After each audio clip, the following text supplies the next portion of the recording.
National Security Advisor Secretary Eduardo Anyo. Anti-Red Tape Authority Director General Ernesto Perez. Armed Forces of the Philippines Chief Browner. Sir, nawala yung pangalan. Romeo Browner Jr. Sir, huwag niyo akong ipakulong, ha? Philippine National Police Lieutenant General Edgar Alan Okubo.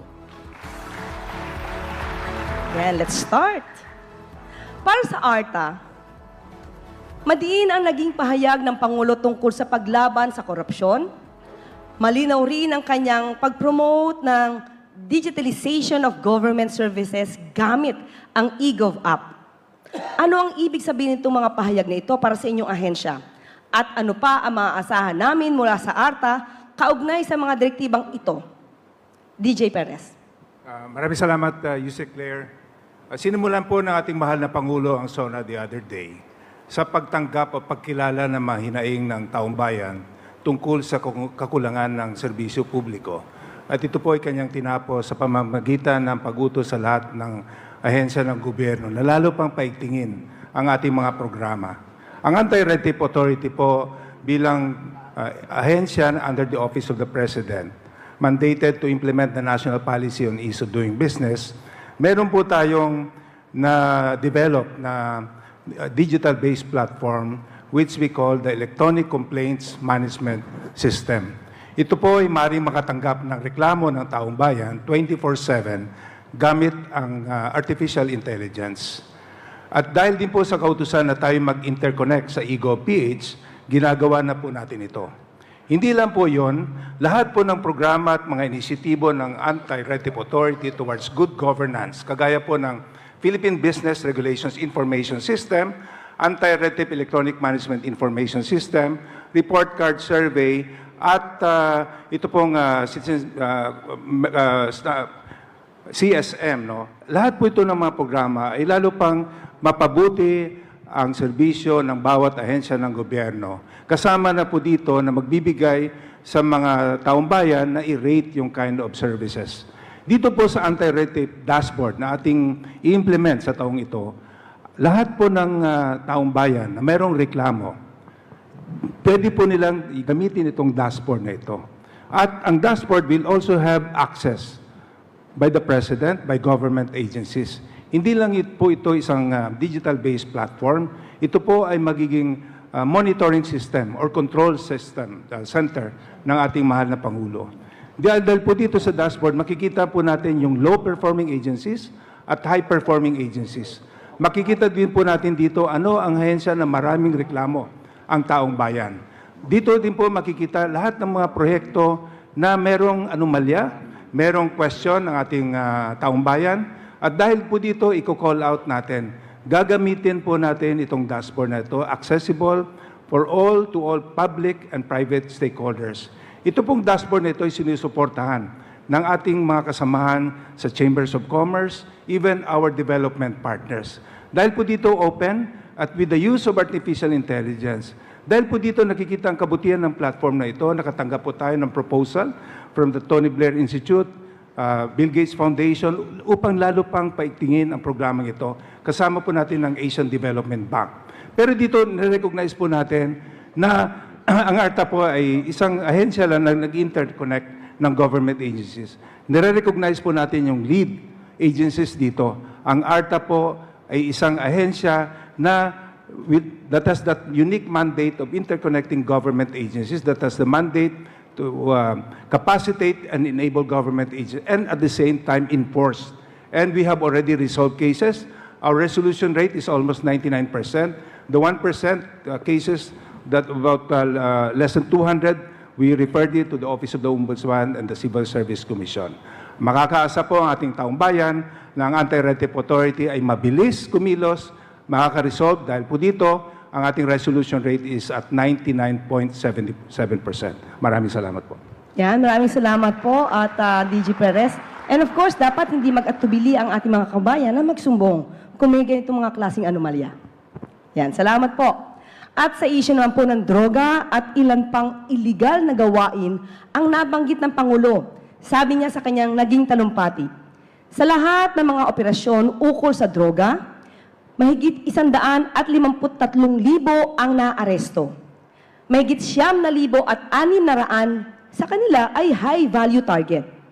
Ang pinakamasaklap, mahigit 677 sa kanila ay kawani ng pamahalaan.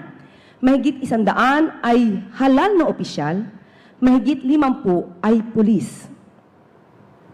Secretary John Vic, sa hanay ng DILG at mga attached agencies nito, mula nang kayo ay nanungkulan, gaano ninyo pinagtuunan ng pansin ang paglilinis sa loob ng mga ahensya at paano nyo ito pinaiigting?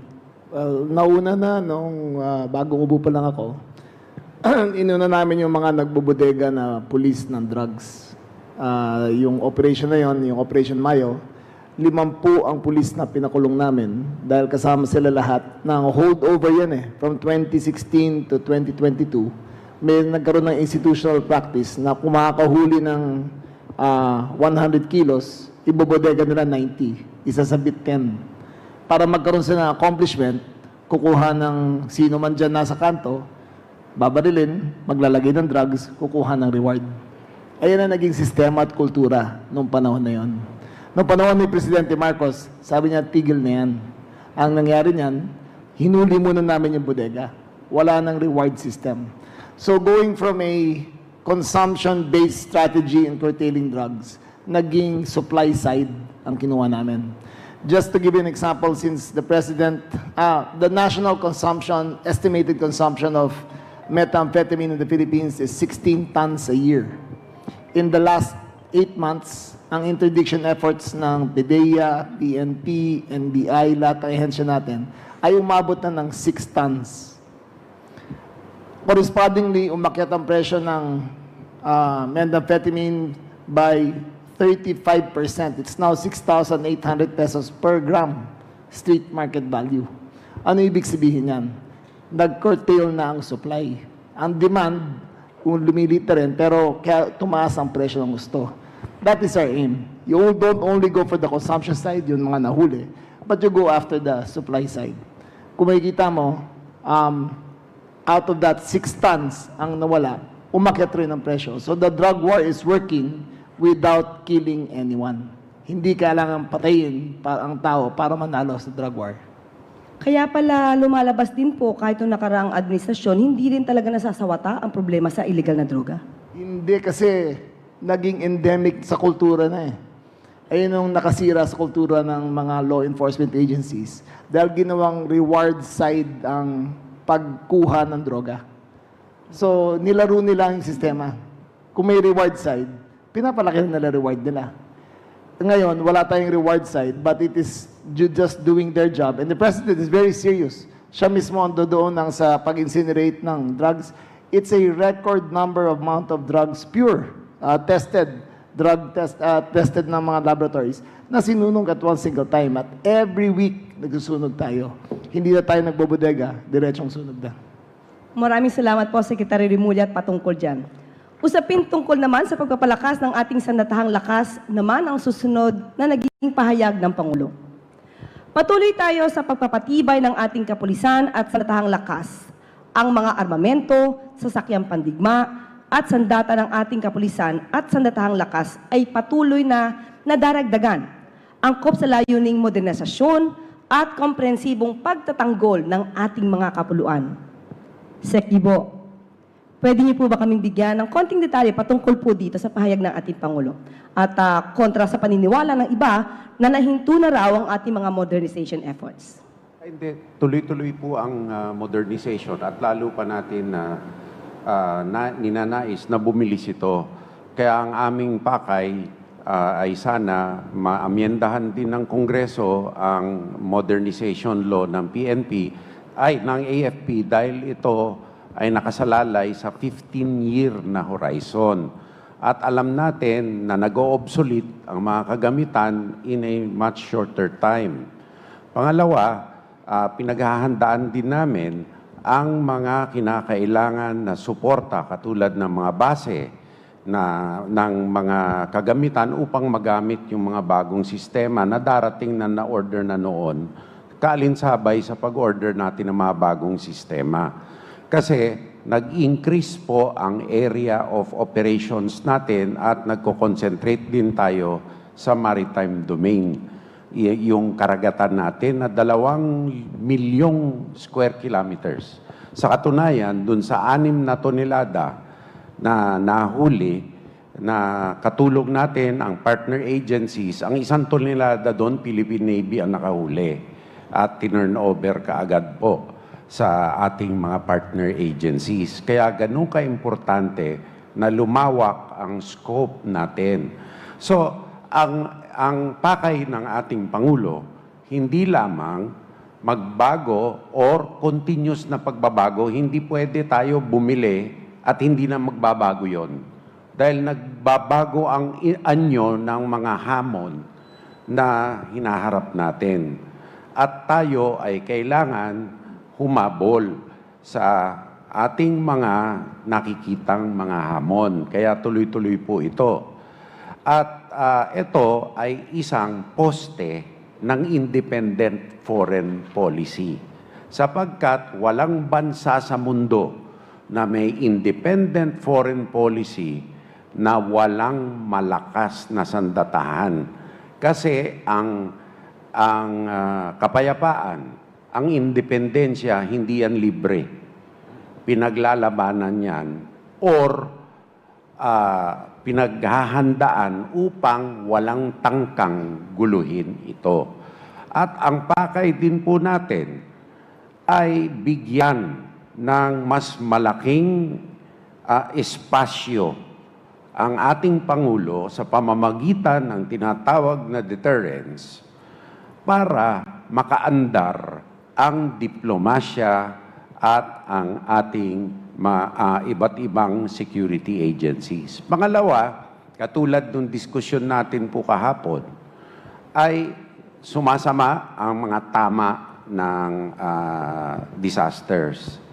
Kaya inaasahan po natin sa unang yugto kung malalaki ang disaster, ang Armed Forces at ang PNP po ang inaasahan. Sa frontline po, ang PNP, BFP, Coast Guard. Pero ang heavy lifting, yung magdadala ng maraming bagay, lalo na sa mga liblib na lugar, ang Armed Forces. Kaya ito, patuloy din natin minomonitor. Pangatlo, ang hamon, hindi lamang ang tinatawag na traditional threats, kung hindi, nandyan na rin ang asymmetric and hybrid threats katulad ng cyber attacks at iba't iba pa. Ngayon, ang tinatawag nila nung araw na Moore's Law, na every 2 years nag-o-obsolete ang cyber technology, hindi na ho ganon. Sa iba pong mga conflict areas ngayon, kada 3 buwan, nagbabago na. Kasi nga, katulad nung sinabi ni Director natin sa ARTA, may artificial intelligence. Natutumbok pa agad ng mga katunggali ang kapabilidad mo. Dahil may pamamaraan na sila na matumbok ito. At pang-apat, sa 7,000 islands, 2 million square kilometers, ay hindi natin masusustini ang katulong ang PNP at ibang agencies, ang kapayapaan at deterrence sa size ng armed forces. Ikumpara natin sa ating mga kapitbayan, per capita ratio natin, population versus uniformed and non-uniformed members ng Department of National Defense, no? Isa tayo sa pinakamaliit.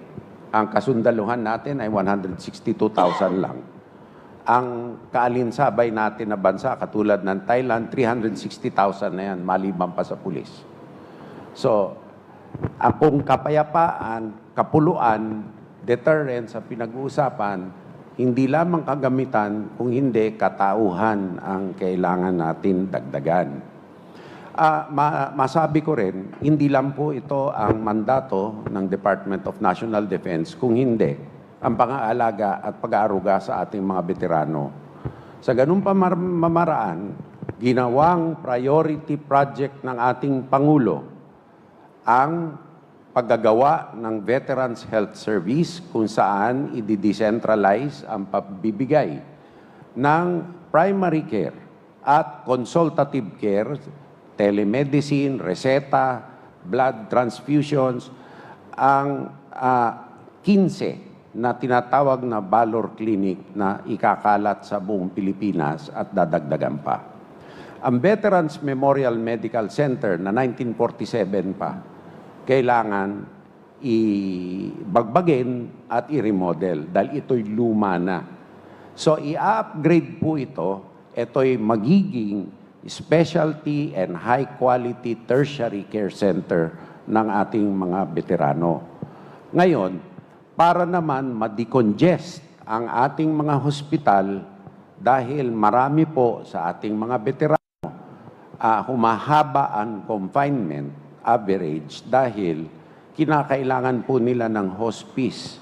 Gagawa po ang Philippine Veterans Affairs Office ng mga hospice sa ating mga veterano na hindi na po kaya alagaan ang kanilang mga sarili at wala pong kapamilya na mag-aalaga po sa kanila.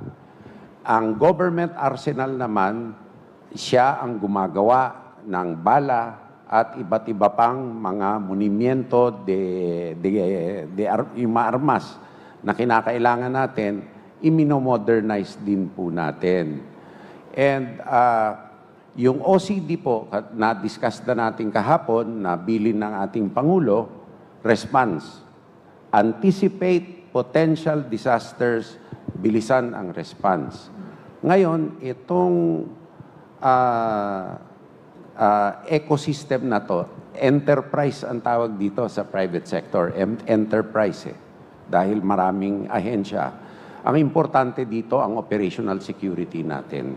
Dahil critical ang mga infrastruktura dito, ay napaka-importante na ang tao at ang ating mga proseso, ang ating kagamitan ay pangangalagaan ng seguridad. Kasi ito ay numero unong target na tinatarget ng mga may interes na pahinain tayo. At alam niyo na kung sino yon, hindi ko na babanggitin, na mga bansa. Tatagal eh. Alam niyo naman, pagka nasusian ako sa bansa na yon, hindi na ako titigil. So, gano'n. Ito ay priority projects ng ating Pangulo. Ang target date ng completion natin sa mga priority projects ay 2028. Yung strategic basing program natin kung saan dadagdagan natin ang ating mga base, kalinsabay ng Coast Guard dahil maraming maritime areas, lalong-lalo na sa dako ng Pacific Ocean na kailangan nating dagdagan, ay of course mag-e-extend ito. No? Pero kailangan umpisahan na ngayon. So patuloy ang ating modernisasyon. Ang isa pang importante, dahil walang bansa sa mundo, nakikita natin, nakakayanin whether natural or man-made calamity. Pinalalaki ng ating Pangulo at isang importanteng hakbang sa kada foreign engagement niya, kaalinsabay ng ating National Security Advisor at Foreign Affairs Secretary, ang paggagawa ng alyansa natin para itaguyod ang international law kung saan itinataguyod natin ang karapatan natin na gamitin ang likas na yaman sa ilalim ng karagatan pagka tayo'y 80% karagatan at alagaan ito. Sabi ng ating Pangulo, hindi ako nagpupundar para ngayon lamang kung hindi para sa kinabukasan.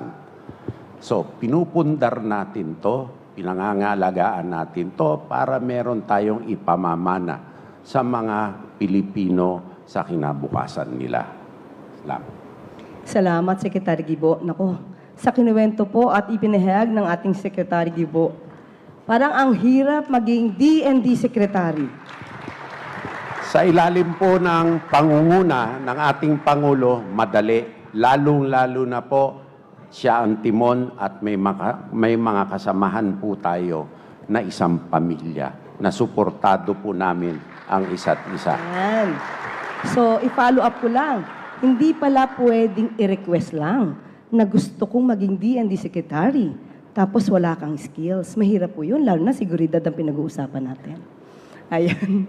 Para sa Armed Forces of the Philippines naman, sa parehong pahayag ng Pangulo, General Browner, okay, patungkol pa rin po sa modernisasyon. Ano po ang inyong masasabi patungkol dito? Well, kami po sa Armed Forces of the Philippines ay nagpapasalamat sa ating Pangulo dahil tuloy-tuloy po yung ating modernisasyon ng ating Armed Forces. Idagdag ko lang po sa sinabi ni Secretary Teodoro, bukod po sa mga base na dinidevelop na po natin, ay marami na po tayong nabiling mga kagamitan, mga platforms, katulad po ng mga barko ng Philippine Navy. Dumating na po yung bagong frigates natin. Meron na po tayong 2 bagong corvettes. Parating na rin po yung 6 na offshore patrol vessels natin. Marami na po rin tayong mga mas maliliit pa na mga barko na dumating na.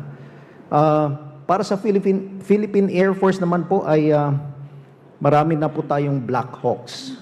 At dadagdagan pa ho natin itong mga Black Hawks natin na ito dahil kailangan natin ito para sa ating seguridad ng ating bansa. Hindi lamang po sa pagdepensa ng ating bansa, kundi sa panahon ng kalamidad, itong mga helicopters na ito, yung mga C-130s po natin, ito po yung mga nagdadala ng relief goods sa mga bayan na talagang nasalanta ng bagyo or naapektuhan ng mga disasters. Bukod po dito, may mga bagong tangke tayo sa Philippine Army. At marami pa ho tayong mga self-propelled howitzers, mga bago po ito at marami pa ho tayong kinukuha. And meron po tayong in-order na mga 12 na karagdagang FA-50, mga jet fighters po natin, nang sa gayon ay mas madepensahan natin, mas mapatrolyahan natin, hindi lamang po ang West Philippine Sea, kundi yung buong archipelago, yung buong karagatan po ng Pilipinas. Bukod po dito, tuloy-tuloy rin po yung ating ginagawang pag-upgrade ng ating cyber systems dahil nakita po natin na talagang isa sa mga bagong anyo ng digmaan ay ang tinatawag nating cyber warfare. Kaya't talagang pinapalakas po natin ito dahil alam natin na ang mga Pilipino po ay talagang mahusay, magaling, may talento sa cyber. Kaya't gagamitin po natin ito hindi lamang po sa pagdepensa ng ating bansa, pero kung kinakailangan na tayo ay umatake, ay kaya rin po natin. No? So I believe that when it comes to cybersecurity, kaya po nating lumaban sa mga bansang mas developed, no? Kesa po sa atin. So marami hong ginagawang mga aktibidades ukol po dito sa modernization natin. Pero hindi lang po tayo ang nagmo-modernize, pati na rin po yung ibang mga armed forces sa buong mundo kasi nga po nagbabago ang anyo ng digmaan. So kasama rin po natin yung ibang mga bansa dito, tumutulong rin po sila sa atin upang ma-develop yung ating kakayahan na madepensahan yung ating bansa.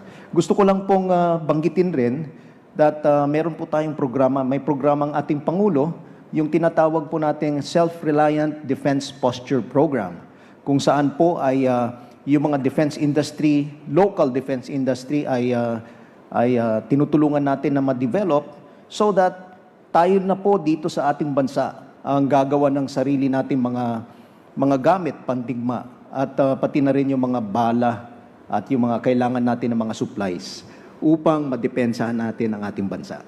Maraming salamat po. Maraming salamat, General Browner. Although we are not waging war against anybody, kailangan lang din pong handa tayo. Tama po yun. Tama po yun. No? Yung sinabi ng ating Pangulo na we are friends to all, enemies to none, hindi po ibig sabihin na hindi na po tayo lalaban kung kinakailangan. That is why kailangan palakasin po natin yung ating Armed Forces of the Philippines. Thank you very much, General Browner. At ang susunod naman po ay para sa Department of Justice. Ang sabi po ng Pangulo, nagtutulungan ang buong pamahalaan para lutasin ang mga kaso ng mga nawawala dahil sa walang pakundangang kagagawan ng mga sindikato sa likod ng madilim na mundo ng mga sabungan. Hahabulin at pananagutin natin ang mga utak at mga sangkot, sibilyan man o opisyal. Kahit malakas, mabigat o mayaman, hindi sila mangingibabaw sa batas. Higit sa lahat, ipararamdam natin sa mga salarin ang bigat ng parusa sa karumal-dumal na krimen ng mga ito. Secretary Boying, ano po ang inyong nararamdaman at paano niyo ma-explain ang ganitong klaseng direktiba ng Pangulo? Ang mahalaga sa lahat ay marahil ang suporta na binibigay ng Pangulo sa Department of Justice. Sapagkat ang mga kalaban ng Department of Justice ay marami at marami po rito ay mayaman. At ang iniiwasan po natin dito ay maging batayan ang pera para mabuhay ang isang tao. Sapagkat kung yung mga kwento po na ating nakuha, nakalap, dito po sa pag-iimbestiga ng mga nawawalang sabungero, ay parang may presyo ang bawat buhay at kung kayang bayaran ng presyo, mayroong magdi-deliver. Eh hindi po ito grabe, hindi po ito lalamove. Ito po ay buhay ng tao na pinag-uusapan natin. Kaya napakabigat. At siyempre, lahat po yan, may pamilya, may kapatid, may asawa, may anak, may magulang. Lahat po yan ay hinahanap ng mahal sa buhay. At hindi ho dapat na ganun-ganun na lang ang mangyayari sa atin na ang batas ay pinatutupad lamang para sa mga taong may kaya magbayad. Hindi ho dapat ganon. Kaya ang ginagawa na ho natin dito talaga ay iniimbestigahan natin ng todo at kumukuha tayo ng mga testigo na magpapatunay at mga ebidensya magpapatunay ng ating kaso upang mabilanggo natin yung mga salarin. Wala na ho tayong death penalty. Pero yun nga, ang mahalaga sa lahat, talagang masinop ang paghahanda sa mga kaso na aming pinupursige sapagkat nag-iintay yung mga pamilya na malaman kung ano nangyari sa kanilang mga mahal sa buhay. At ang sabi ko rin dito, marami ho dyan ay sinettle daw ang mga pamilya at binigyan ng compensation para hindi na maghabol. Pero dito po kasi, estado na po ang may interest dito sa kasong ito. Kahit bayaran nila ang bawat pamilya, hindi ho nila kayang bayaran ng estado sapagkat ang utang na ito ay utang nila sa mamamayang Pilipino. Kailangan meron tayong peace of mind. Dapat tahimik, lagi ho tayo may katahimikan sa buhay na tayo natutulog na alam natin na kung may mangyayari, ang batas ay kakampi natin. Kaya hindi ho namin tinitigilan. 3 taon na ho namin hinahabol ang mga salarin dito. At ngayon ay malapit na po tayong nating matunton ng lahat. At sa ilang linggo, marahil, ay ang mga kasong nararapat ay maisasampa na upang magkaroon ng closure at magkaroon ng katahimikan ng mga isipan natin tungkol sa mga taong gumagawa ng ganitong karumal-dumal na krimen. Salamat, Sec Boying. Then may follow-up question lang po ako kay Sec Boying. Tuwing nakikita ko po kayo ni-interview, ako napapansin ko po to. Kapag tinatanong po siya at sabihin, kamusta na po? Meron na bang ebidensya? Meron kayong palihim ng ngiti patagilid? Ano po bang ibig sabihin ng ganong klaseng ngiti? Hindi kayang sabihin ng lahat eh. May mga bagay na mabuti ng kami na muna nakakaalam. Sapagkat hindi ho ito teleseryeng ganun-ganun lang. Ito po ay ebidensyang kinakailangang ilabas natin sa tamang panahon. Kaya yun po, pag tayo nakangiti, ibig sabihin, may nangyayari. Ayun. At araw-araw naman nakangiti tayo. Ayun na. Thank you, Sec Boying. Of course, at salamat. Talakayin naman po natin ang susunod na pahayag ng ating Pangulo para sa Department of Foreign Affairs. Sabi po ng Pangulo, subalit ngayon, mas mataas pa ang ating kumpiyansa dahil sa mas marami na tayong mga kasangga na magiging kabalikat natin sa oras ng matinding pangangailangan. Secretary Tess, maaari niyo po bang palawigin pa ang sinabi na to ng ating Pangulo? Sinabi rin ng Pangulo na we are friends to all and enemies to none. Nabanggit yan ni General Browner at ni Secretary Chodoro. Tunay po na ang diplomasya na yan ang tunay na adikain ng kagawaran ng ugnayang panlabas. Kami po siguro ang talagang nagdadala nitong mga salitang ito dahil kami po ang nakikipag-usap sa lahat ng mga bansa sa buong mundo. Ngayon, dito po sa sinabi ng Pangulo, ang ibig sabihin na nabanggit na rin po ang alyansa. Marami po tayong mga kaalyansa sa buong mundo na nagbibigay sa atin ng maraming tulong. Una, ang tinataguyod nila ang rule of law, particularly the UNCLOS at saka yung arbitral award natin. So ito yung peaceful resolution of disputes. Tinutulungan tayo ng mga yan. At marami na po sila. Pangalawa, tinutulungan tayo sa ating mga OFWs. Sila rin ang tumutulong at nagbibigay din po ng livelihood sa mga kababayan natin, at particularly the seafarers. Nakita niyo naman, there was an incident na nandiyan palagi ho sila tumutulong sa sa mga nagiging problema ng ating mga manggagawa at mga seafarers. At pangatlo, sila rin po ang mga bayan po na ito na aming kinakausap ang nagtumutulong sa atin sa mga developmental needs natin, infrastructure, defense equipment, at marami pong ibang mga tulong na ginagawa. So, ito po talaga ang pinaka-essence ng ignayang paglabas at ang aming pakikitungo sa mga maraming bansa. Kaya po medyo, yun ang sinabi ng Pangulo, na medyo nakakagaan. But I'd like to go further. Marami pong mangyayari next year, 2026. Tayo po ang magiging chair ng ASEAN, Association of Southeast Asian Nations. Ito po ay isang malaking pulong ng mga bayan na itong ating Association of Southeast Asian Nations, at marami po mga dialogue countries. So sa taon po na to, we will be discussing political security issues, economic issues, pati na po yung mga socio-cultural issues. So marami pong ahensya na kasama namin sa pagtulong-tulong para ma-project ang Pilipinas at ating mga ginagawa bilang consensus builder, peacemaker, and other facets that will project the Philippines well. Meron din po tayong inaabangan na eleksyon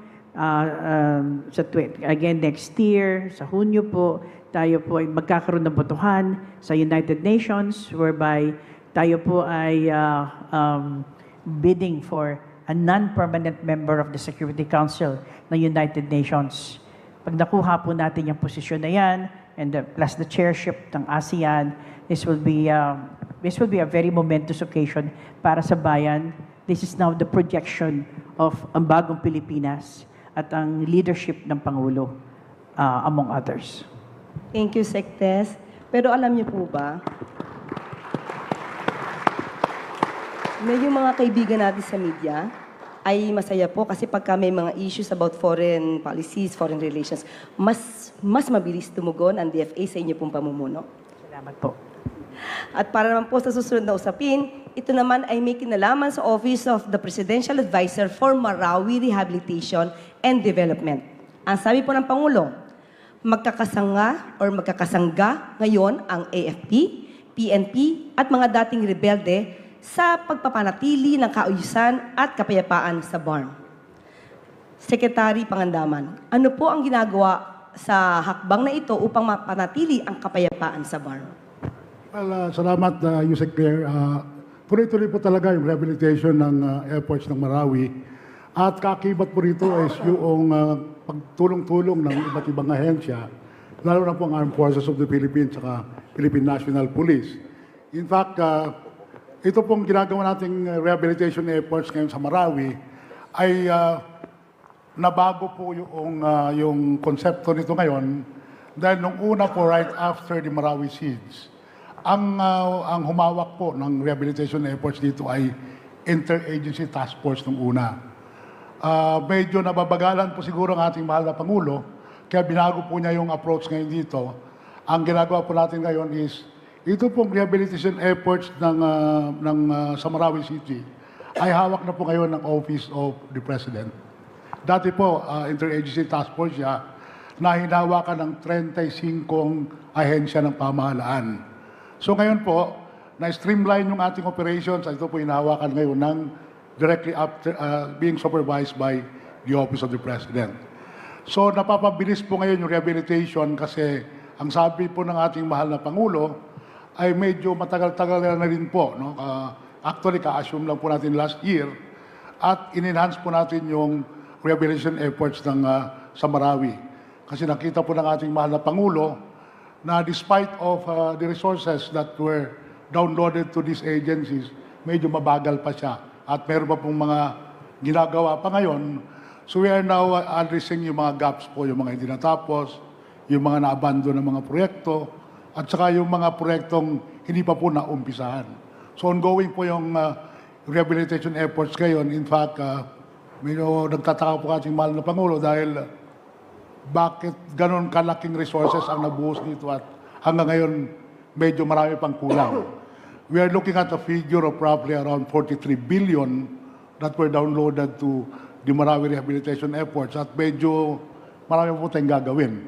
Anyway, I will not discuss the details of this. Ang ngayon po, ang ating kuwan ngayon is nagtutulungan po yung Armed Forces, yung Philippine National Police, at saka yung ating po mga nakikitang mga ahensya ng pamahalaan para itulak, para mapabilis po yung rehabilitation ng Marawi City.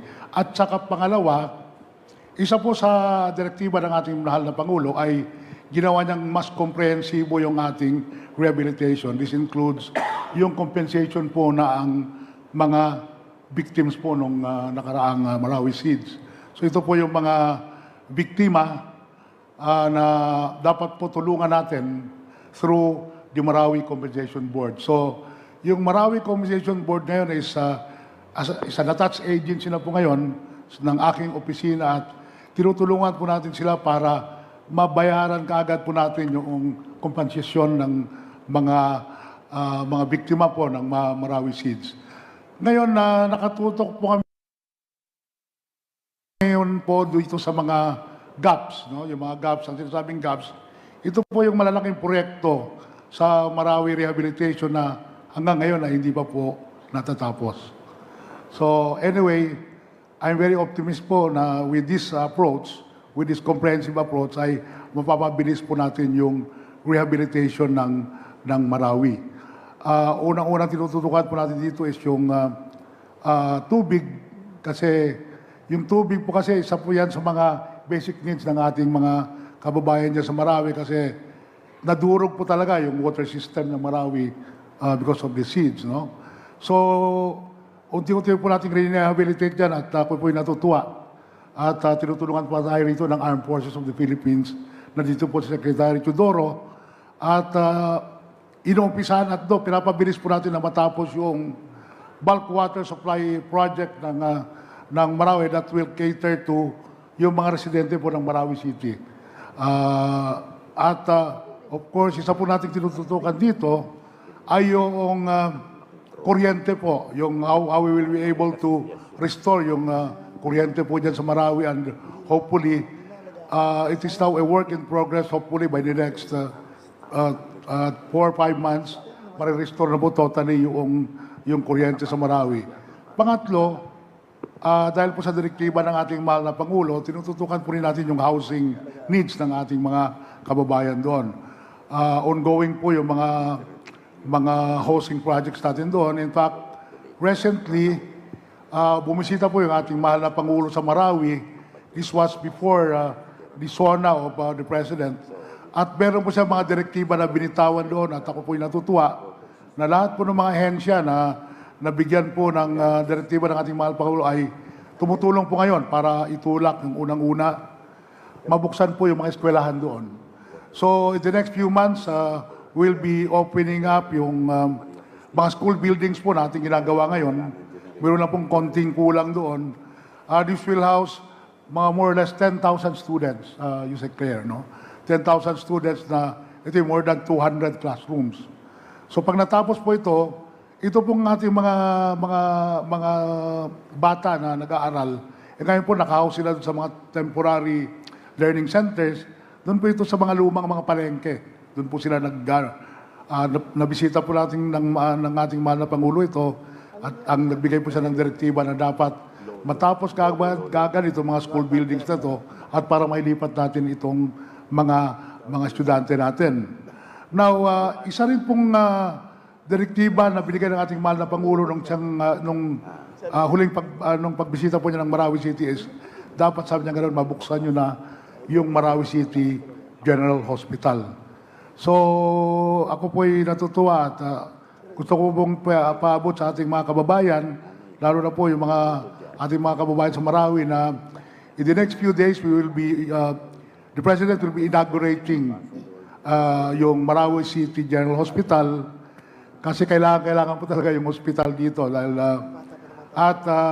Ito po ay initially this will be manned by the Department of Health kasi medyo may kulang pa pong mga requirements na dapat pong gagawin ng local government unit of Marawi, but ultimately this will be turned over to the local government of Marawi. But initially, in the interim, ito po ay patatakbuhin muna ng Department of Health. Diniscuss ko ito po sa ating mahal na Secretary, si Secretary Ted Herbosa, at nag-commit naman po siya na, in fact, in the next few days, magkakaroon po kami ng dry run para ma-inaugurate na ng ating mahal na Pangulo itong hospital. Now, ito naman pong mga ibang mga proyekto, tuloy-tuloy po ito.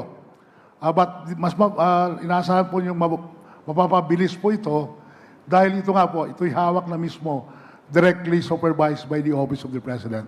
Yusek Claire. Yeah, thank you po, Sec Pangandaman. And maganda pong balita yan dahil 2017 pa po naganap yung tinatawag nating Marawi Siege. Pero ngayon po talagang pinabibilisan ng Pangulo natin para ma-rehabilitate at makabalik na talaga yung mga kababayan natin dito sa Marawi. Thank you po, Secretary Pangandaman. At sa usaping droga naman, para sa Philippine Drug Enforcement Agency, ang susunod na pahayag ng Pangulo. Sa 3 taon lamang, halos mapantayan na ang kabuuang huli noong nakaraang administrasyon. Sa kabila ng mga ito, tila nagbabalikan daw ang mga pusher, kaya patuloy ang ating operasyon laban sa mga drug dealer, sila man ay big time o small time.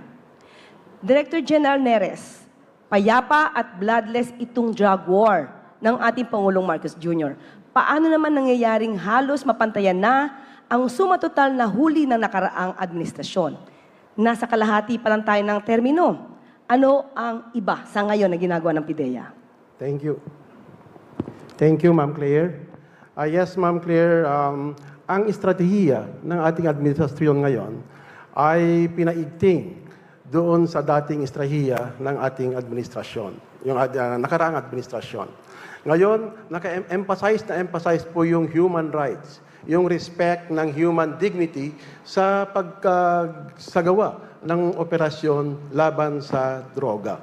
At ito ngayon sa ating enhanced anti-drug strategy po ngayon. Noon, anti-drug strategy. Ngayon sa administrasyon ng ating presidente ay enhanced anti-drug strategy. Enhanced dahil po, ito po ay ina-emphasize ang human rights ng ating mga kababayang Pilipino at ito ngayon yung ino-observe lahat ng ating mga law enforcement agencies na nagsasagawa ng anti-drug operation. Dito ngayon tayo sa kung bakit halos mapantayan na ng ating administrasyon yung accomplishment o kaya yung mga nahuli na droga noong mga past administrations. Ito po ngayon, ang datos po, ang value po ng droga na nakumpiska ngayong first 3 years ng administration na ito ay umabot na ng 82 billion. Samantala yung mga nakaraang administrasyon, sa 6 years, ang pinakamataas lang yung nakaraang administrasyon na 91 billion. So, kunti na lang yung diferensya ng ating administrasyon ngayon para mapantayan o mahigitan pa ang nahuli na droga ng mga past administrations. At ito ngayon ay ang resulta ng ating enhanced anti-drug strategy ng ating administrasyon ngayon. Sa enhanced anti-drug strategy, ito po ay dalawang component po ito. Yung supply reduction at saka demand reduction. Sa supply reduction po, naka-emphasize po ito na ang mga targets dito ay mga the big drug lords, mga talagang the high value targets.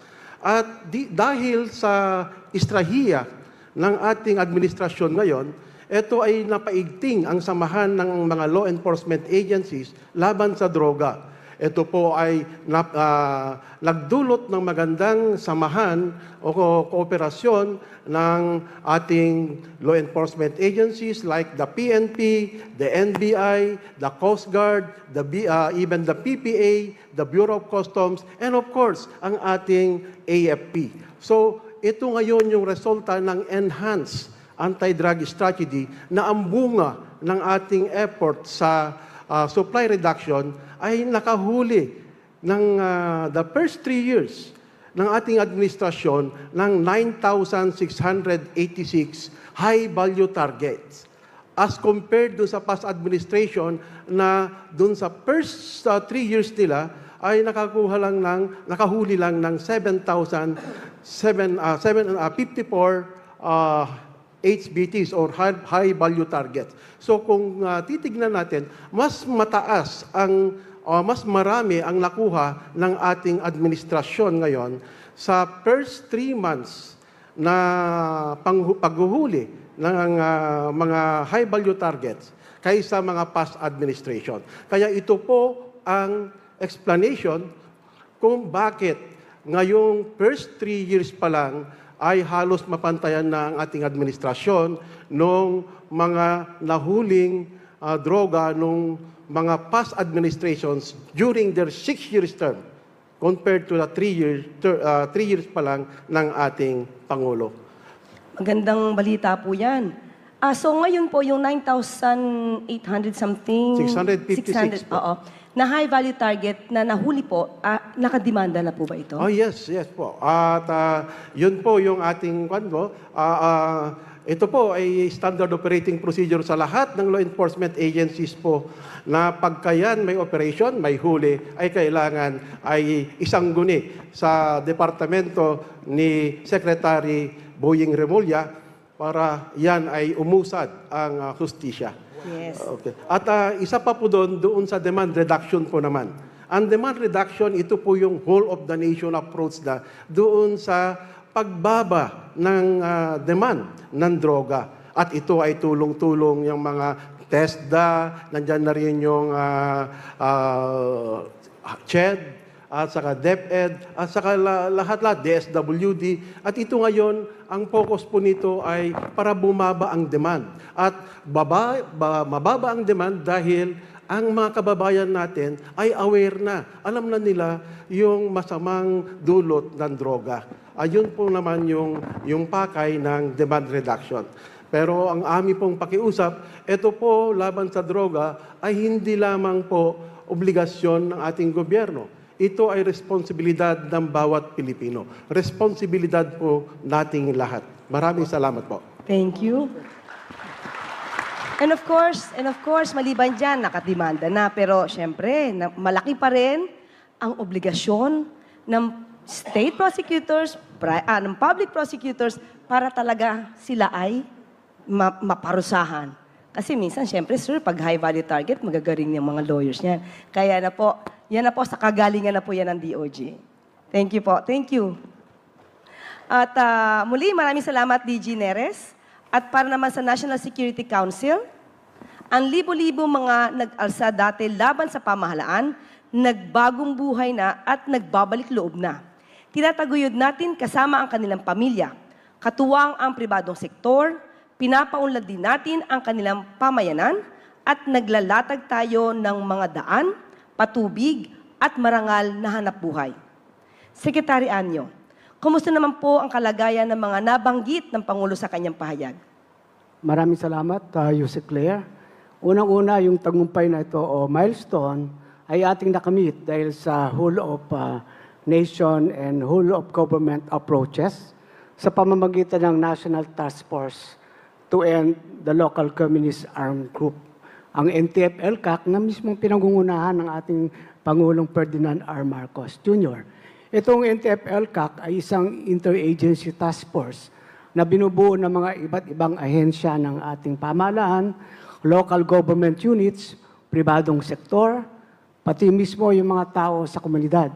Kaya binibigyan din po natin ng pugay yung ating mga LGU executives, no? Yung ating mga governors, mayors, at barangay captains. At ang layunin nito ay pugsain ang armadong pakikipaglaban, bigyan ng lunas ang nagiging ugat ng insurhensiya o rebellion, at bigyan ng bagong kinabukasan ang ating mga former rebels at siguraduhin hindi na makakabalik ang insurhensiya sa ating mga liblib na lugar.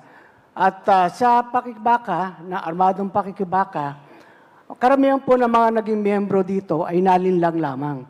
Kaya binigyan natin sila ng pagkakataon na makapagbagong buhay. Mula July 2022 hanggang May 2025, a total of 7,586 rebels po ang nag-surrender. At ito ay binigyan natin through the enhanced local comprehensive local integration program. Naglaan tayo ng 384 million at binigyan natin sila ng cash assistance, assistance for livelihood, pati sa kanilang tirahan, seguridad, at even training sa TESDA para ma-prepare sila sa bagong buhay nila. No? At hindi pa riyan, mayroon tayong amnesty program na kasalukuyang ipinapatupad ng National Amnesty Commission. Sa ngayon, meron tayong 2,936 applicants. At kapag ito ay maproseso natin, lahat ng mga naging kaso nila, mabubura yan. No, talagang mabibigyan na sila ng panibagong kinabukasan. So ito yung mga programa natin sa mga libu-libong nag-surrender na ngayon ay kasama na natin. In fact, nagkaroon sila ng national organization, yung Buklod Kapayapaan Foundation Incorporated. Sila ngayon ang nagbibigay ng gabay sa mga bagong nagsusurrender. Binibigyan natin ng asistansya para makapag-prepare, magkaroon sila ng trabaho, and at the same time, maging self-reliant later. Now, nabanggit ng Pangulo, mayroon pang ibang mga binigay natin para mapaunlad ng kanilang kabuhayan. Papasok po dito yung ating barangay development programs, na kung saan ito ang cornerstone ng community development. Ito ang sinasabi nating lunas, solusyon sa ugat ng insurhensiya. Mula 2021 hanggang 2025, meron pong total na 4,830 barangays na na-cleared natin. Ito ang binigyan natin ng suporta ng BTB programs. 7,700 projects ang ibigay natin, 5,436 na ang nakumpleto. Ang iba ay malapit na rin makumpleto. At itong mga projects na to, ito sa mga tinatawag nating geographically isolated and disadvantaged areas, o yung mga laylayan. At masasabi natin, umabot ng 38.2 billion ang na-allocate ng ating pamahalaan. At dahil dito, nakapagpagawa tayo ng 1,711 kilometers na farm-to-market road, 793 classrooms, 1,711 sanitary and water system, 15,000 na street lights. No? Sa kabuuan ay 13 million na ating kababayan ang nakikinabang dito. At itong mga lugar na ito ngayon, ang mga mismong taga-barangay ang pumili ng kanilang projects na dapat isagawa sa barangay. At ito ngayon ang sasabihin natin na mga social services, infrastructure na makapag-boost sa economic development para ma-attract yung mga investors. At sisiguraduhin natin na patuloy ito sapagkat meron tayong in-approve ng Pangulo na National Action Plan for Unity, Peace, and Development. So dito na tayo magtutuon ngayon para siguraduhin natin na unity para sa mga nagbalik loob, peace para siguraduhin natin na ang mga lugar na to ay hindi na mababalikan ng mga armado, at development para magkaroon ng magandang buhay ang ating mga kababayan. Ito ay tuloy-tuloy na gagawin sa pangunguna ng ating Pangulong Ferdinand R. Marcos bilang chairman ng NTF LCAC. So, napakaganda. Dahil dito, ang ating armed forces ay makakatuon na sa external defense. Ang mga lugar na ating sinasabing mapayapa na, pwede na pangunahan ng Philippine National Police ang pagpapamaintain ng peace and order. No? So, ibig sabihin yan ay tahimik na ang ating Pilipinas.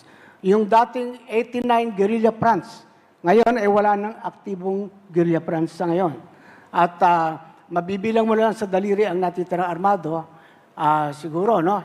Sa ating huling tala, ito ay nasa 901 at 731 firearms. E bilangin mo yung barangay sa buong Pilipinas, 33,000 barangay. So halos wala na, no? Pero bibigyan pa rin natin sila ng pagkakataon magbagong buhay. Bukas ang ating pamahalaan para sila ay bumalik at bibigyan natin ng panibagong pag-asa. Doon naman sa mga puting area o sa mga white area na nagkakaroon pa rin ng mga recruitment effort, no, sa eskwelahan, sa komunidad, sa online, sa indigenous people area, andyan pa rin po yung ating mga iba't ibang ahensya para siguraduhang matigil na itong ginagawang panlilinlang ng mga armadong CPP-NPA. Napakagandang balita niyan. Magandang kinabukasan para sa mga nagbabalik loob. Pero sir, tanong ko lang, Secretary Anyo, dati po kasi yung NTF-LCAC, parang hindi maganda yung imahe sa pang-aabuso sa red tagging. Tayo ba ngayon ay hindi na dapat mangamba na may ganito pa rin klaseng pagre-red tagging na abuso? Well, una-una, misnomer kasi yung sinasabing red tagging. No? Wala tayong ginagawang red tagging sapagkat una-una, wala naman sa batas yan. Pangalawa, hindi natin yan palisiya. Ang nangyayari, merong mga dating rebelde na nag-surrender, nagbagong buhay na, sila ang nagbibigay at nagpapaliwanag kung paano nalilinlang ang ating mga kababayan sa mamagitan ng mga front organization. No? Yung mga legal na organization, pero ito pala ay kasangkapan ng CPP, NPA, NDF. So sila ngayon ang naghahayag ng katotohanan. Siyempre, may mga tinatamaan dito. At ito yung nagkikriticize at kung ano-ano yung mga sinasabi, samantalang ang mismong mga kasabahan nila mismo ang nagbuking o nagbigay ng patotoo kung ano talaga ang ginagawang panlilinlang. So, sabi ko nga, hindi yan natin policy. Hindi nyo maririnig na nagre-red tagging tayo. Pero tayo naman ay bukas sa lahat ng katotohanan, bayaan natin maghayag yung mga dating nagrebelde. Dahil nice din nilang maliwanagan yung iba pang natitirang kasama nila at makapagbagong buhay din. Yan din po talaga ang gusto na marinig, Secretary Anyo. Salamat po. Mabilis na aksyon. Ito ang isa sa naging direktiba ng ating Pangulo sa ating kapulisan. Sabi niya, kaya ang puwersa ng ating kapulisan ay nagbabantay at rumoronda para nararamdaman ng taong bayan. Sila ay reresponde sa tawag ng tungkulin sa loob lamang ng 5 minuto. Bakit naging mahalaga ang pagronda ng mga pulis? Hindi ba sapat na sila ay nasa kanilang mga outpost at nag-aabang ng tawag? Lieutenant General Okubo. Salamat po, Ma'am Claire. No? Ang programa po ng ating PNP. Mic test, mic test. ay ito pong mabilis na serbisyo para sa ating bayan. At inayos po niya ang aming PNP Command Center. Inayos po niya ang mga regional command centers, ang aming radio trunk line system, inayos po niya. At pinagana po niya at inayos din ang 911 system para po maabot ang mabilis na serbisyo. Ito ay pinapractice namin palagi, araw-araw. At pag kayo tumawag sa 911 sa kahit anumang banda ng Pilipinas, i-connect kayo ng aming mga PNP operators, PNP personnel, at sasagutin po ng mga police stations na doon po kung saan nangailangan ang mga response na ito. Sa araw-araw po namin pag-practice doon po sa data ng aming Directorate for Operations, may mga major cities na nakakaabot na ng 5-minute response. And meron din pong mga 7-minute response at may 10 minutes. Pero may kasabihan po dyan na constant practice will make it perfect. At of course, may mga bagay din na medyo kailangan i-solve dyan, gaya ng ang kakulangan ng radio, kakulangan ng sasakyan. But sa huling panayam po with our SILG ay bibili po ng karagdagang motorsiklo at masakyan para po sa pagtugon sa mga positive response na yan. Kung gusto po nating testingin, kailangan po natin din ng command center. Dial 911 lang po at tutugon po ang aming mga PNP operators and i-connect nila sa respective police stations at abutin po namin yung 5-minute response na programa po ng aming Chief PNP. Dahil nung siya po ay director ng Quezon City Police District, naabot po niya at nagawa ang programang ito, ang 5-minute response. Actually, sa Quezon City, 3 minutes response ay nakaka-responsive na po ang ating mga kapulisan para po sa kapakanan ng ating mga bayan na nangangailangan po ng tawag at assistance sa ating kapulisan. Maraming salamat po, General Ocobo. Pero kung nanonood po kayo mga balita, meron pong ibinalita tungkol sa mabilis na pagresponde ng polis kasi po nagro-ronda sila. May ninakawan na motorsiklo, pero dahil nandoon po yung kapulisan, nakuha po agad nila yung motorsiklo at mabilis po sila nakaresponde. Tama po yan, Madam Claire, dahil yung mga police outposts ay inabolish na po namin. Mas pinaktis namin na nandyan sa mga kalsada na ang ating mga kapulisan. Meron po nga kaming slogan, huwag nyo nang hanapin ang ating mga kapulisan sa kanilang mga outposts o presinto.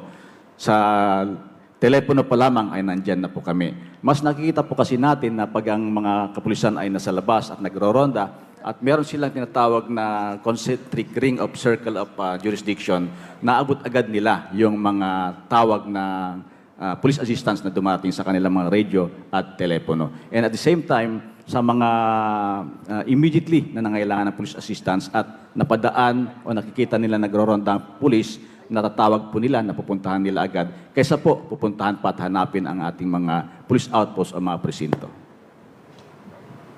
So in other words, General Ocobo, hindi kayo naniniwala na hindi na epektibo yung police visibility at kailangan na lang ng mga robot daw yata ang gumagana sa labas? Pwede naman po yun, Madam Claire, kung tayo mabigyan ng magandang teknolohiya, gaya ng mga CCTV, mga drone, mas mapaigting natin nakikita ang lahat ng mga bagay na nangyari sa ating mga lansangan, komunidad. Pero kailangan din po natin ng napaka-epektibong command center para po ma-monitor lahat ang mga lansangan natin at pwede nating hindi na deployan. Naka-ready lang po ang ating mga kapulisan para rumisponde sa loob po ng 5 minuto. Yan. Maraming salamat, General Ocobo. Napatunayan natin, pati sa mga news, na kapag ang pulis ay rumoronda, mabilis ang aksyon. Okay. Ayan, maraming salamat sa ating mga panelists. Ngayon po ay babasahin natin ang ilang mga questions mula sa mga estudyante. Okay? Ang nandito po ay mula sa San Juan National High School.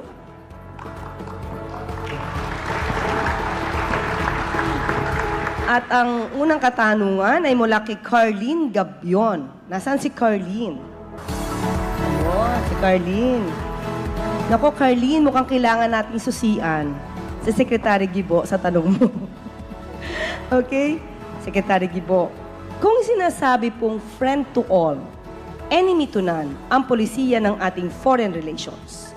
Paano ito ipinapatupad sa harap ng patuloy na panggigipit at militarisasyon sa West Philippine Sea? Maliwanag ang utos ng ating Pangulo na tayo ay friend to all dahil hindi tayo nakikipag-away kahit kanino man. Ngunit ang pagkakaibigan, tulad din ni Carlin, ilang taong ka na ba? Okay, pag abot mo ng 18, baka may manliligaw sa'yo. Katulad din ng kaibigan, love is a two-way street. Kaya makikipagkaibigan ka, ngunit kailangan galangin din ang pagiging kaibigan mo.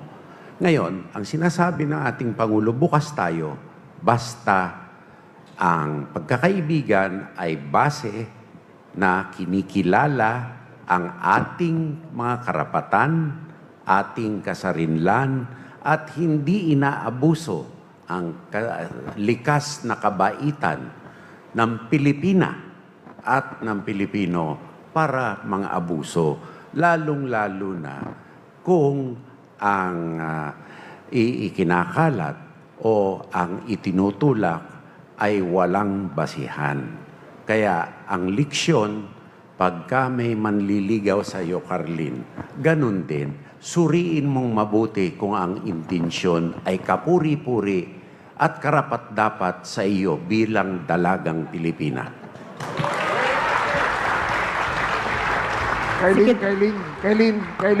Kailin, may jowa ka na? Meron? Woo! Yung nanay niya nanonood. Well, anyway, Secretary Gibo, mukhang na-practice ko yan noon. Bilang dalagang Pilipina. Uy! Ayos ah. At teka, may dalagang Pilipina talaga dito sa tabi natin. Ito po, another question from May Awitin. Nasaan si May? Okay? Secretary Anyo, paano niyo po nasabi na ang nag-alsa noon laban sa pamahalaan ay tunay nang nagbabalik loob? Pakiulit. Ang Miss Universe kasing tanong to eh.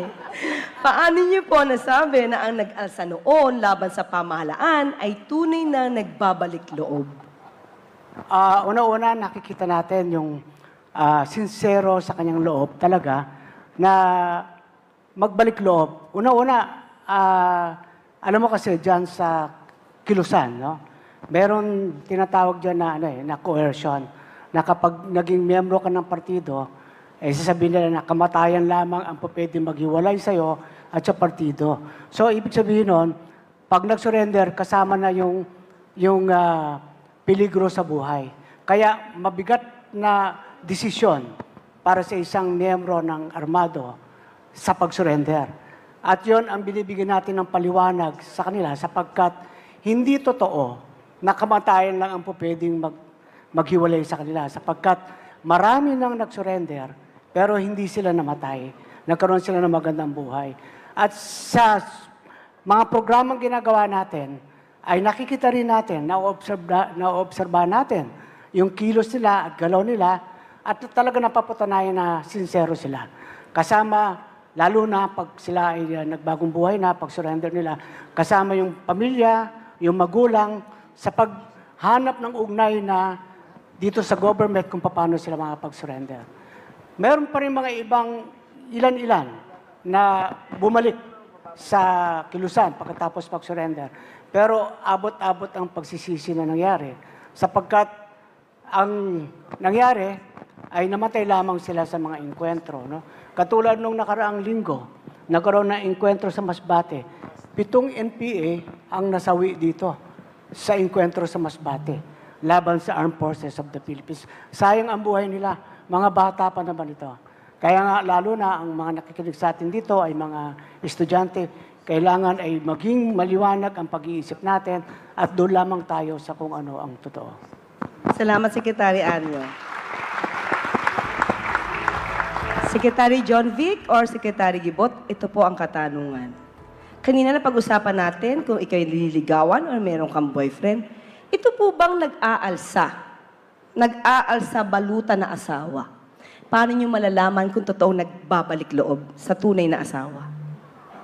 Kung nahuli mo minsan, pwede mong patawarin. Pero kung umulit pa, huwag mo na pagkakatiwalaan dahil ikaw na may pagkukulang pag pinagbigyan mo uli. Salamat, Secretary Gibo. Ako, ang payo ko sa mga lalaki, sa mga kalalakihan natin dito, mabuti nang bumili kayo ng mapagpatawad kaysa mabait.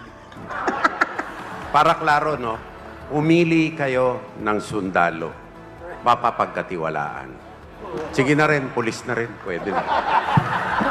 Si General Browner, totoo po ba mapagkakatiwalaan ng mga sundalo? Nako! Siya ang number 1 na talagang ehemplo At ayan ng ang- matipunong Ang mapapagkatiwalaan. asawa niyan, mapagpatawad talaga. Parang may ibig sabihin yun. Hindi, lagi kasi nasa duty, nawawala lagi. Ayan, nako. Sige po. Para sa PIDEA. Okay? Ito po, sir. Nasaan daw po, okay? DG Neres. Saan daw po napupunta ang mga nakumpiska na droga? Yes, Ma'am Claire. At isa nagtanong po doon, ang lahat po ng droga na nakukumpiska ayon sa batas ay kailangan sirain po natin. At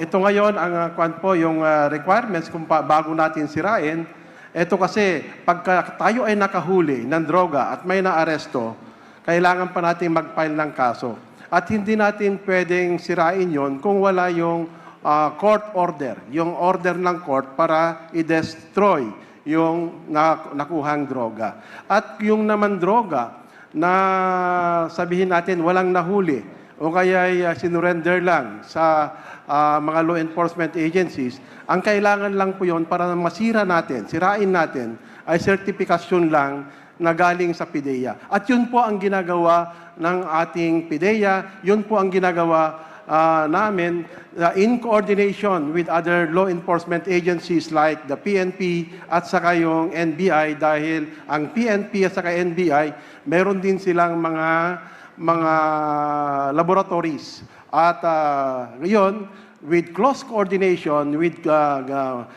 great coordination with other law enforcement agencies, dumadating po yung lahat ng mga nakumpiskang droga ng law enforcement agencies sa PIDEA at obligasyon ng PIDEA ayon sa batas na sunugin o sirain yung mga droga. At ito ay nangyari nung mga nakaraang buwan na kung saan ang PIDEA at sinaksihan nyo, nandun ang ating Secretary John B. Cremulya at ang ating mahal na Presidente, sila po ay nasaksihan nila kung paano sirain ang droga. At meron pa ulit kaming sisirain sa mga susunod na weeks, itong weeks na to and next month.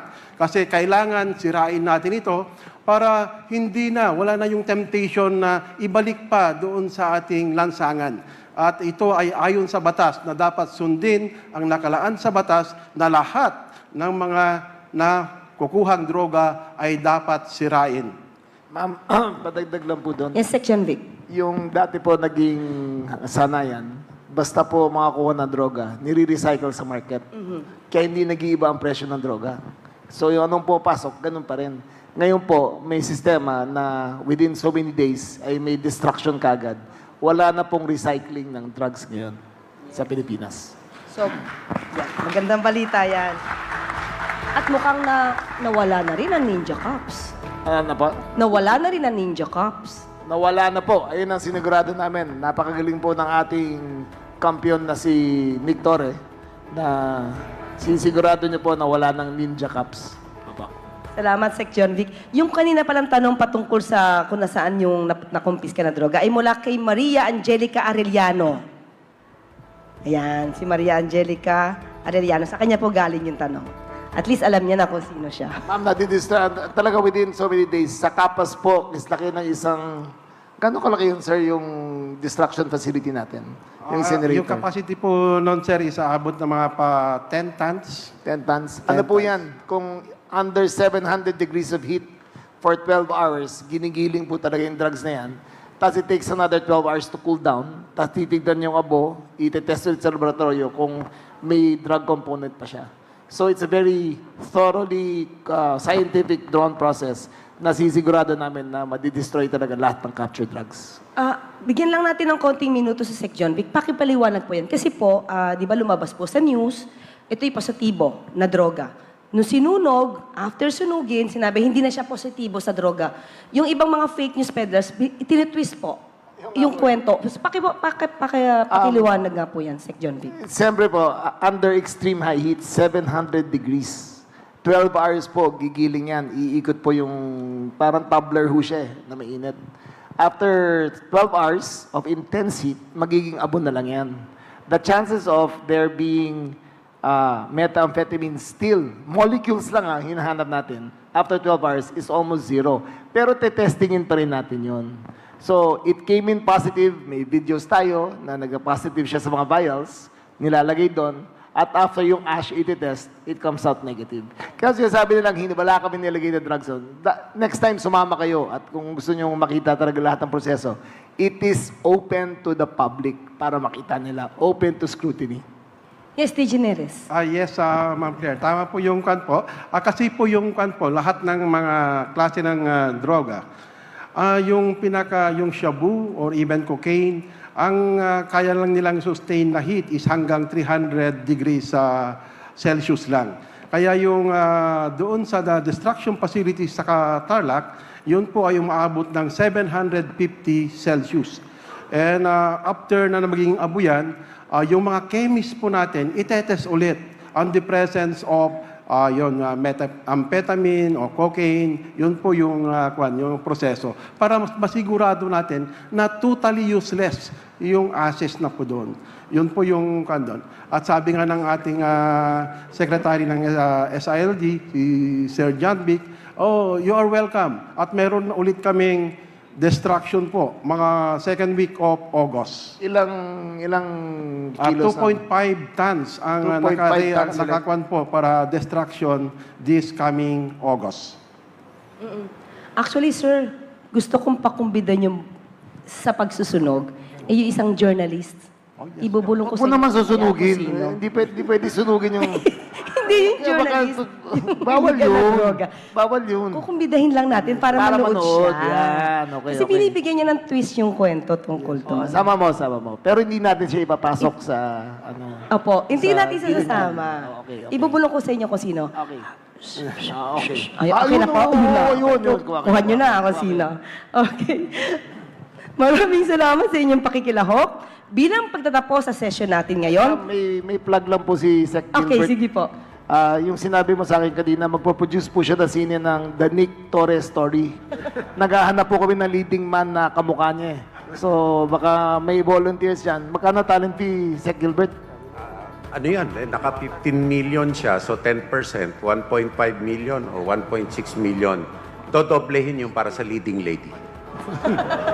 Pero dapat kamukha ni Nick na talagang nag-e-eksaktuhan ng Pero itsura dapat nila. malakas din po lahat na. mag-job. Oo. Pero isa lang leading lady, isa lang. Hindi pwede ako, sir. Maganda yung asawa ni General Torre. Ako maganda po. Okay? Dalaga na yung hanapin na leading lady. Baka gusto niya mas-sexy. Sexy naman talaga. Tayo pala yung pinag-uusapan. But anyway, pasensya na po, General Nick Torre, dahil wala po kayo dito, kayo po yung nagiging pulutan namin. Pasensya na po kayo. At ngayon, nais ko pong tanungin ang ating mga panelists. Ano ang aasahan ng taong bayan sa administrasyon ni President Ferdinand R. Marcos Jr. upang mas mapaganda at maiangat ang buhay ng mga Pilipino sa ilalim ng bagong Pilipinas? Very briefly, complete the sentence, sa bagong Pilipinas, blank. Sektes. Sa bagong Pilipinas, pag-iitingin namin ang alyansa para makatulong sa sambayan ng Pilipino. Alyansa ng mga bayan sa buong mundo, mga country sa buong mundo. Salamat po. Salamat, Sektes. Sek Gibo. Nasagot ko na kahapon yan eh. Iba po yung issue doon. Ngayon, good governance saka security. Okay. Sa bagong Pilipinas, lalago ang kapayapaan, prosperidad, at katahimikan at kasarinlan. May announcement lang tayo na sana makinig ang ating mga kababayan sa lalo na yung sa Pacific Ocean side dahil meron tayong minor tsunami warning sa Pacific side, no? Sa lahat ng mga nasa tibing dagat, dyan sa Pacific Ocean, magmula Batanes, Cagayan hanggang sa Davao.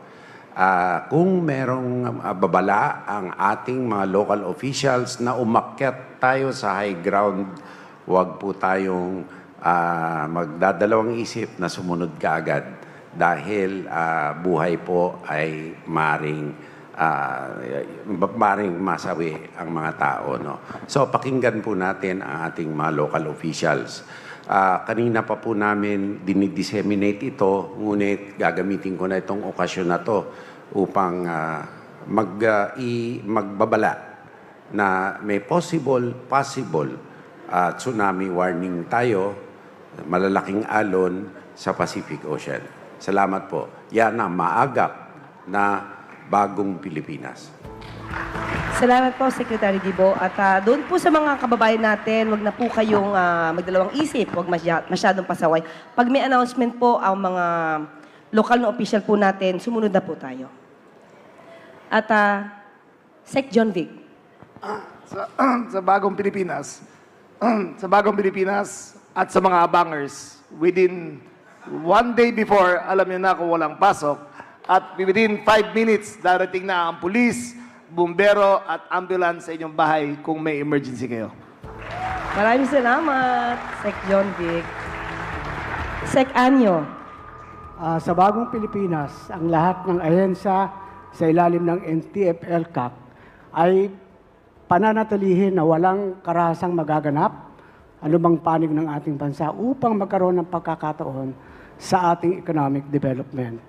At sa NTF-WPS naman ay sisiguraduhin natin na patuloy ang pagbabantay sa West Philippine Sea, ipagtatanggol ang ating teritoryo at poprotektahan ang ating sovereign rights, ang ating EEZ, sapagkat ito ay ating karagatan, ito ay ating kinabukasan.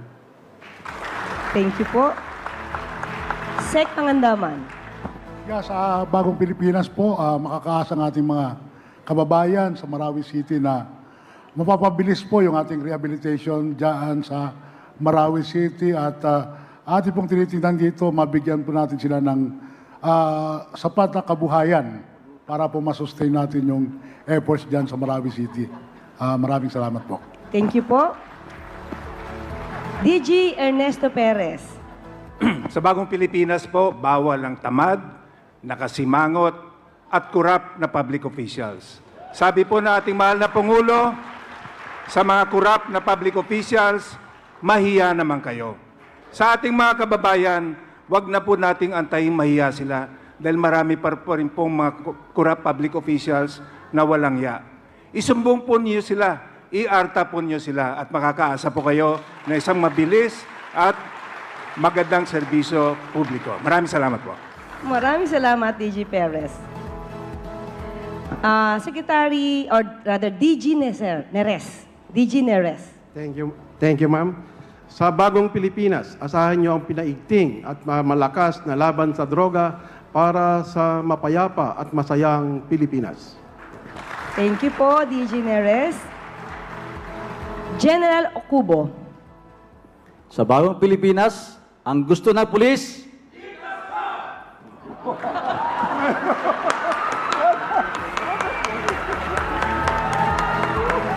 maabot po namin yan sa programa ng aming Chief PNP, the 5 Minutes Response System. Thank you po. And of course, General Romeo Browner Jr. Sa bagong Pilipinas, kayo po ay makakatulog ng mas mahimbing dahil ang inyong mga sundalo ay gising at alerto upang depensahan ang ating bayan. Maraming salamat.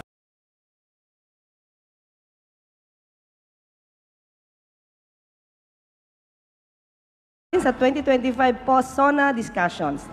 At syempre, maraming salamat sa nagpatuloy sa atin dito sa makabagong San Juan National Government Center. Maraming salamat po, Mayor Francis Zamora at sa buong LGU San Juan. Mabuhay ang San Juaneños! Ang pag-unlad ng ating bansa ay tunay na hindi lang hawak ng mga nakaupo sa gobyerno. Ang bawat individual po ay may ambag din para makamit po natin ang pangarap nating maayos at masaganang bagong Pilipinas. Ika nga ng Pangulo, dahil ang Pilipino ay likas na matapang, magaling, masipag, matibay at mabuti. Tayo ito. Tayo ang bagong Pilipino. Muli, ako po si Undersecretary Claire Castro at ito ang 2025 Post-SONA Discussions. Maraming salamat po.